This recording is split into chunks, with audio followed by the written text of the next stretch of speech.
Hi, my name is Steve Jaynes. This is the More Abundant Life Podcast, episode number 431, Reading Esther, Part 2.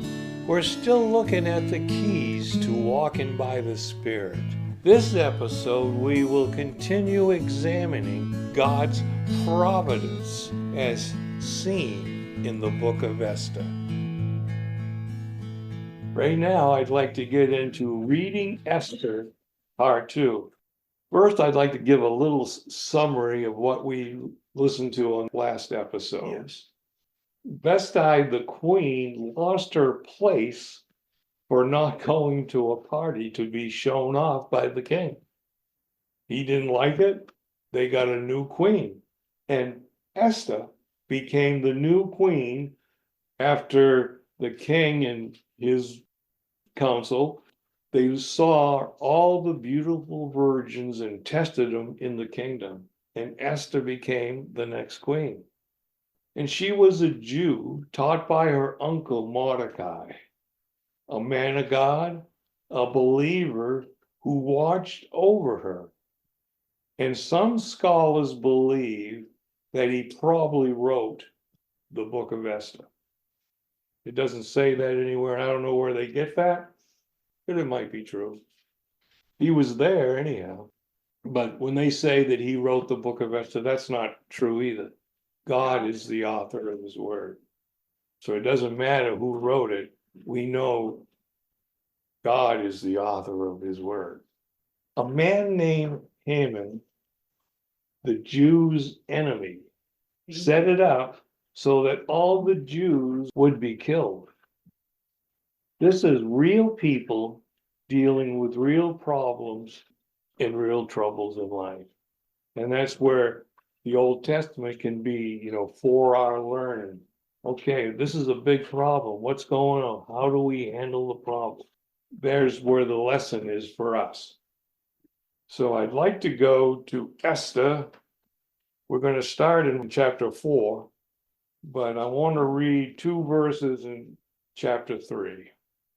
Chapter 3, 13, it says, "And letters were sent by the post to all the king's providences, to destroy, to kill, to cause to perish all Jews, both young and old, little children and women, in one day, even upon the 13th day of the 12th month, which is the month of Adar, to take the spoil of them for prey."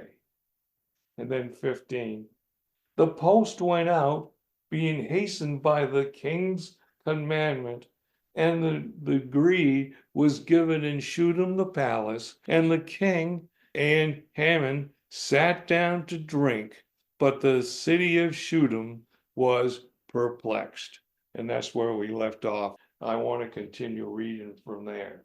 But I want you to see, this is real trouble, real problem. They want to kill everybody, all the Jews. It'd be like if someone said, anyone who is a Christian, we're going to kill you all, we're tired of you. Which has happened in different countries. It's something that can happen because God has an enemy. The Jews, God's people, have an enemy. And that is the devil, the adversary. He's always trying to get to us, get to the word, get to believers. He's our enemy. It says it in Esther a couple of times, and it's still true. Chapter 4, verse 1.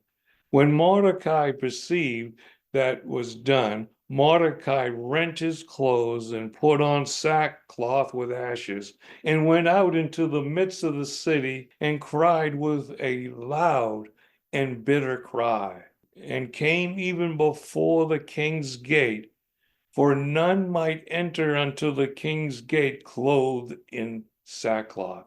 But he did it anyway. One of the things about Mordecai, he wasn't afraid of the enemy or the king or anybody. He always did what he thought God wanted him to do. "And in every providence, whitherso the king's commandment and his decree came, there was great mourning among the Jews, and fasting and weeping and wailing, and many lay in sackcloth and ashes. So Esther's maids and her chamberlains came and told it her. Then was the queen exceeding grieved, and she sent raiment of clothes to Mordecai to take away his sackcloth from him, but he received it not. Then called Esther for Hatak, one of the king's chamberlains, whom he had appointed to attend upon her, and gave him a commandment to Mordecai to know what it was and why it was. So Hatak went forth to Mordecai unto the street of the city, which was before the king's gate. And Mordecai told him all that had happened unto him, and of the sum of the money that Haman had promised to pay to the king's treasury for the Jews to destroy them. Also he gave the copy of the writings of the decree that was written in Shushan to destroy them, to show it unto Esther, and to declare it unto her, and to charge her that she should go in unto the king, to make supplication unto him, and to make request before him, before her people. And Hatak came and told Esther the words of Mordecai.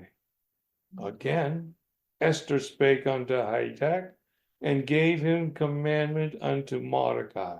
All the king's servants and the people of the king's provinces to know that whosoever, whether man or woman, shall come unto the king, unto the inner court, who is not cold, there is one law to put him to death, except such to whom the king shall hold out his gold scepter, that he may live.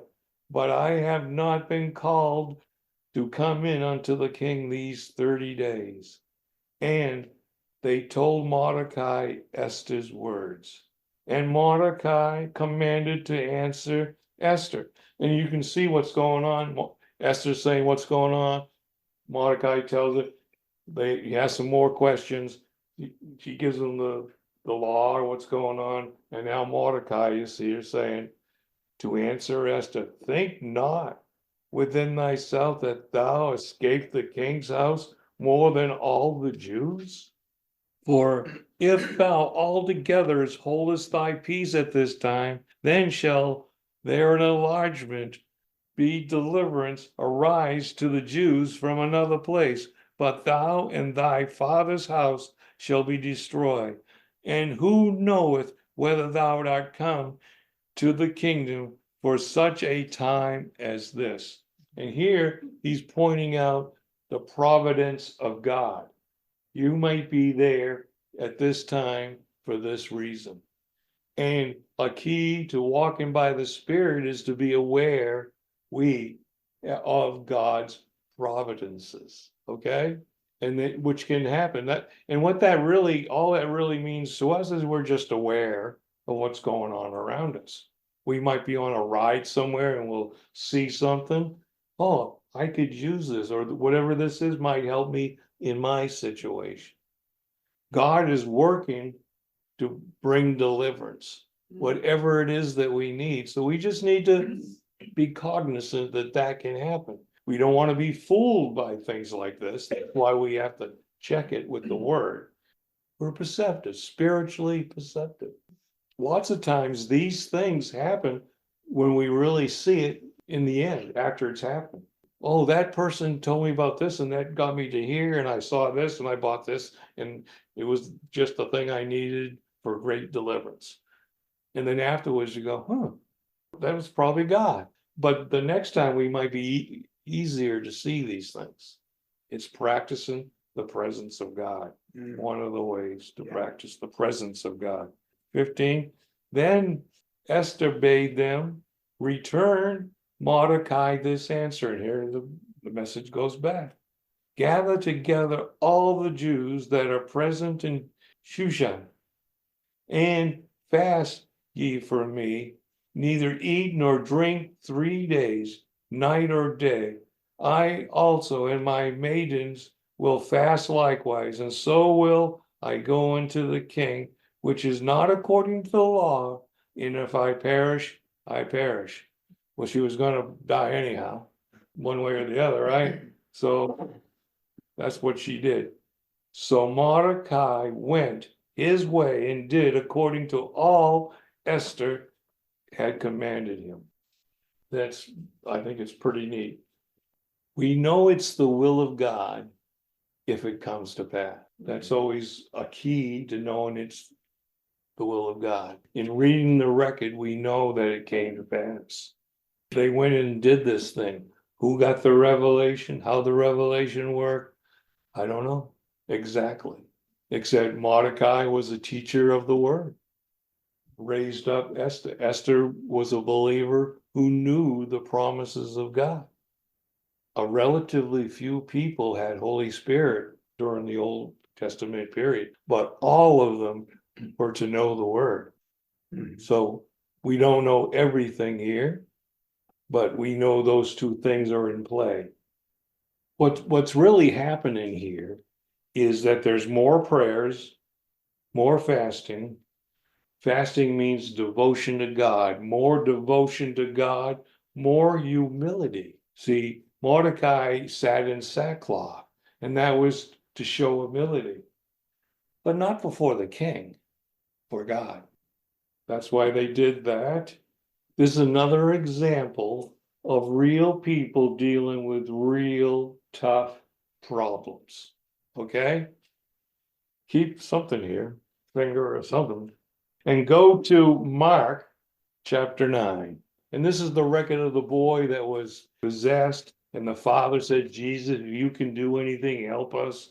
The disciples couldn't do it. Jesus was able to handle it. And go to Mark 9:28. And when he was come unto the house, his disciples asked him privately, why could not we cast them out? They asked that question. And it was a pretty logical question because they were doing signs, miracles, and wonders. So they were believers having success believing.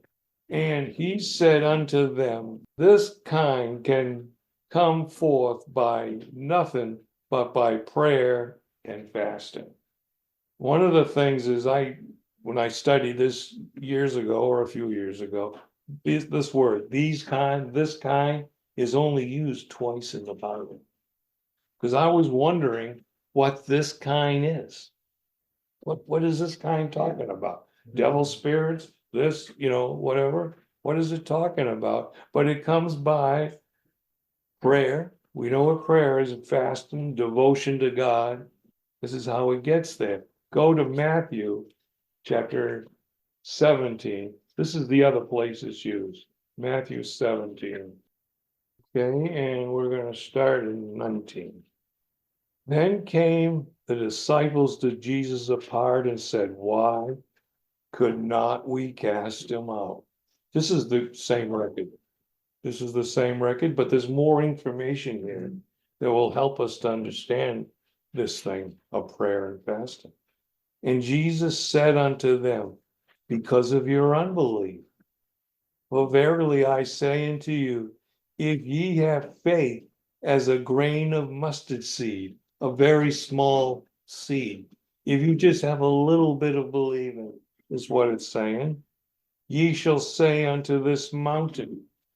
This mountain means a tough, big problem. We looked at it a couple of weeks ago in Matthew chapter 11, and I taught at that time, the word mountain is a figure of speech for a giant problem, a big problem. I've never seen in the Bible anyone moving a mountain. I've never seen any believer move a mountain. But if you had to, you could. I'll go with that. But the thing is, well, whatever big problem it is, this is the way to handle it, or at least one way. Ye shall say unto this mountain, removed hence to yonder place, and it shall remove, and nothing shall be impossible unto you. And that means us. Howbeit this kind, big, hairy problems, right? Goeth not out, but by prayer and fasting, prayer and devotion to God. In Esther, we read, they did more prayer. They got together and said, we're pray 3 days, 3 nights, let's get this done. And so that's what they did. Let's go back to Esther, chapter 5. In verse 17, so Mordecai went his way and did as Esther, according to all that Esther had commanded him. Now it came to pass on the 3rd day that Esther put on her royal apparel and stood in the inner court of the king's house over against the king's house, and the king sat upon his royal throne in the royal house over against the gate of the house. And it was so, when the king saw Esther the queen standing in the court, that she obtained favor in his sight. And the king held out to Esther the golden scepter that was in his hand. So Esther drew near and touched the top of the scepter. Then said the king unto her, what wilt thou, King Esther, and what is thy request? It shall be given thee, even to the half of thy kingdom. He's going to give her a lot, even to the half of the kingdom. And Esther answered, if it seemeth good unto the king to let the king and Haman come this day unto the banquet that I have prepared for him. Then the king says, cause Haman to make haste that he may do as Esther hath said. So the king and Haman came to the banquet that Esther had prepared. Why did she do that? It must have been inspired to do, got revelation to do. And the king said unto Esther at the banquet of wine, what is thy petition? And it shall be granted thee. And what is thy request? Even to the half of the kingdom it shall be performed. Then answered Esther and said, my petition and my request is, if I have found favor in the sight of the king, and if it please the king to grant my petition and to perform my request, let the king and Haman come to the banquet that I shall prepare for them, and I will tomorrow as the kings have said. Then went Haman forth that day joyful and with a glad heart. But when Haman saw Mordecai in the king's gate, that he stood up nor moved for him, he was full of indignation against Mordecai. Nevertheless, Haman refrained himself, and when he came home, he sent and called for his friends and Zeresh, his wife. And Haman told him of the glory of the riches and the multitude of his children, and all the things wherein the king hath promoted him, and how he had advanced him above all the princes and servants of the king. And Haman said, moreover, yea, Esther, the queen, did let no man come in with the king unto the banquet that she had prepared, but myself. And tomorrow I am invited unto her also with the king. Yet all of this availeth me nothing, so long as I see Mordecai, the Jew, sitting at the king's gate.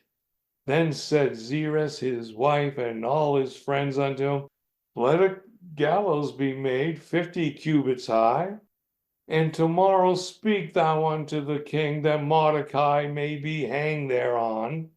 Then go thou in merrily with the king unto the banquet. And the thing pleased Haman, and he caused the gallows to be made. Can you imagine? I wonder who's going to use that gallows. When anyone messes with God's people, that is not good. It really isn't. People may think they're going to win. They might be called into the king. They might get a good promotion. But if they mess with God's people, it is not good for them. I don't know what will happen. I don't know when it will happen. I just know that it's not good for them. Chapter 6. On that night could not the king sleep, and he commanded to bring the book of the records of the chronicles that were read before the king. Why couldn't he sleep? I don't know. Restless night. And it was found written that Mordecai had told the king of Bigthana and Teresh, two of the king's chamberlain, the keepers of the door, who sought to lay hands on the king and Ahasuerus. And the king said, what honor and dignity hath been done to Mordecai for this? Then said the king's servants that ministered unto him, there is nothing done for him. You didn't reward him at all. And the king said, who is in the court? Haman was come into the outward court of the king's house to speak unto the king to hang Mordecai on the gallows that he had prepared for him. The timing was unique, huh? And that's what it's like sometimes when you're praying and believing and waiting for God. It'll come right then, right when you need it the most. I've noticed that in things that I've done in my life. Verse 5. And the king's servant said unto him, behold, it's Haman standing in the court. And the king said, let him come in. So Haman came in, and the king said unto him, see, the king didn't wait for Haman to talk about hanging Mordecai. Not that it made any difference, but the king had something to say. Kings will always talk first. So he says, the king said unto him, what shall be done unto the man who the king delighteth to honor? Now Haman thought in his heart, to whom would the king delight to honor more than himself? Oh, then Haman answered the king, for the man whom the king delighteth to honor, let the royal apparel be brought, which the king used to wear, and a horse that the king rideth upon, and a crown royal which is set upon his head. And let this apparel and horse be delivered to the hand of the one the king most noble princess, that they may array the man with whom the king delighteth to honor, and bring him on horseback through the street of the city, and proclaim before him, thus shall it be done to the man whom the king delighteth to honor.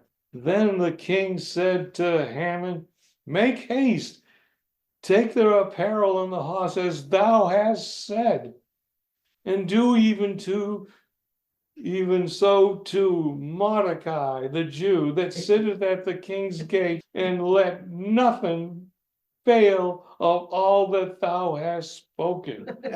His jaw must have hit the ground.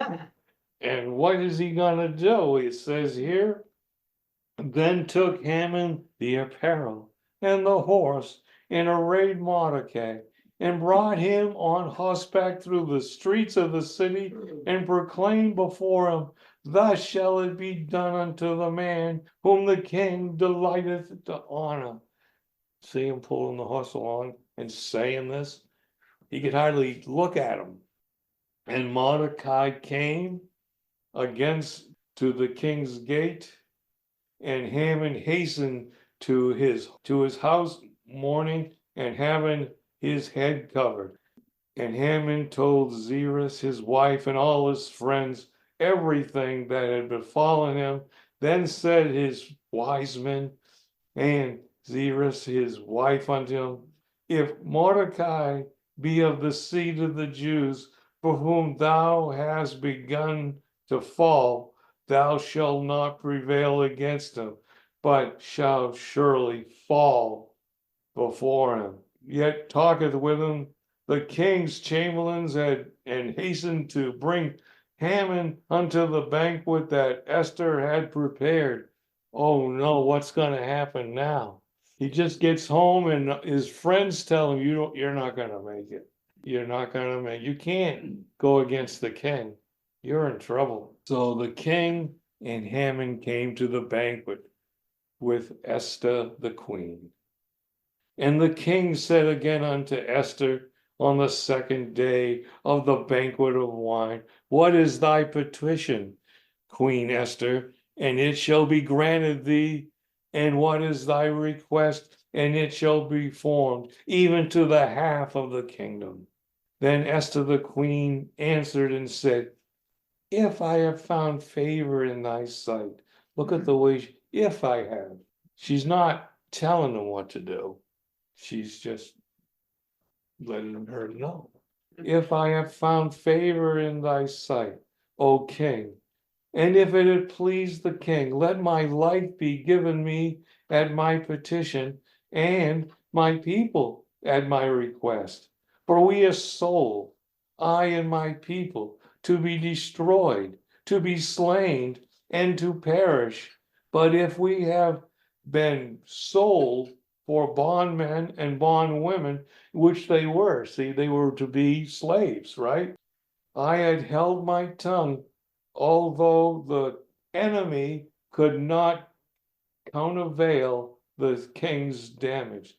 Then King Ahasuerus answered and said unto Esther the queen, who is he, and where is he that doth presume in his heart to do so? And Esther said, the adversary, the enemy. I love this. He says exactly who he is. We call the devil sometimes our adversary because he's adverse us. When things are coming down on us, we got to see clearly sometimes it's the adversary. He's trying to make things tough for us. And he's our enemy. And here, she's pointing out to who's his agent right here, is this wicked Haman. And Haman was afraid before the king and the queen, and the king arises from the banquet of wine in his wrath and went into the palace garden. And Haman stood up to make request for his life to Esther the queen, for he saw that there was evil determined against him by the king. And when the king returned out of the palace garden unto the place of the banquet of wine, and Haman was fallen upon the bed thereon Esther was, then said the king, will he force the queen also before me in his house? And as the words went out of the king's mouth, they covered Haman's face. He couldn't even defend himself. And Harbayana, one of the chamberlains, said before the king, behold also the gallows, 50 cubits high, which Haman had made for Mordecai, who had spoken good for the king, standeth in the house of Haman. Then said the king, hang him thereon, put him on there. And so they hanged Haman on the gallows that he had prepared for Mordecai. Then was the king's wrath pacified.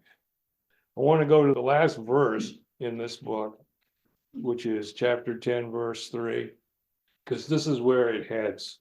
For Mordecai the Jew was next to the king, Ahasuerus, and great among the Jews, and accepted of the multitude of his brethren, seeking the wealth of his people, and speaking peace to all his seed.